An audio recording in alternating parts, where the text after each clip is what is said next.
Herkes ile kelledeki planı Yaman 2-4 şöhret ya bu klanı Men yokordu planım yer aşağını Beynin içindedim karşılanıp başlanımda Bir yezek dik duracak değil çöküp yaşanımdan Umidimim yoktu bilet bu işe başlanımda Çilimim eneme karanımı hiç kim bilen o Ilhamım sevgi yalı unutmasam gelen o Futbolu da söyleyen ne vittar ne vitçi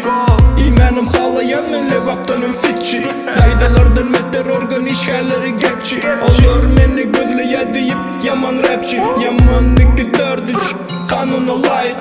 İncecik buzun üstüne gezyen tay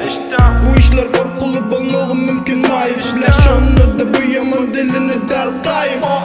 Senlik meselede kop kimin badırın Karşıma dikin Türkme rapine min batırın Men edyanımı bilet size etme kadığın Arzı ölüm pişiklerine döktürmerim kattığım Kanım etip gangstalardan alcığımı alın Bir albümde başarmadınız bir aydıma salın Hip hop'a karol bilet yine de Balkan'dan gelli Yaman zümer yalı kelleden keseli Tanımayan dame yok deli yalı belli Gödük yalı underground nigga yalı dilli Dördünüz emsiyle yan yana Payım için gelin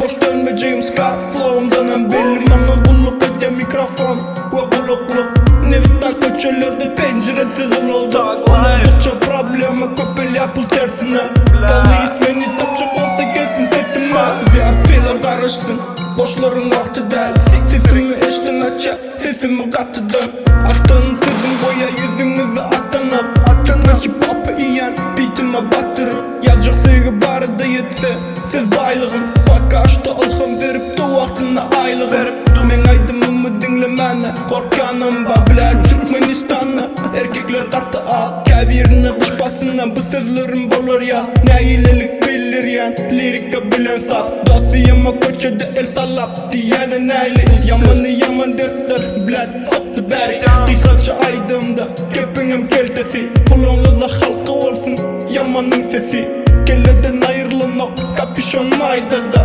Böyle aydım yazılmaz karanlık cayda da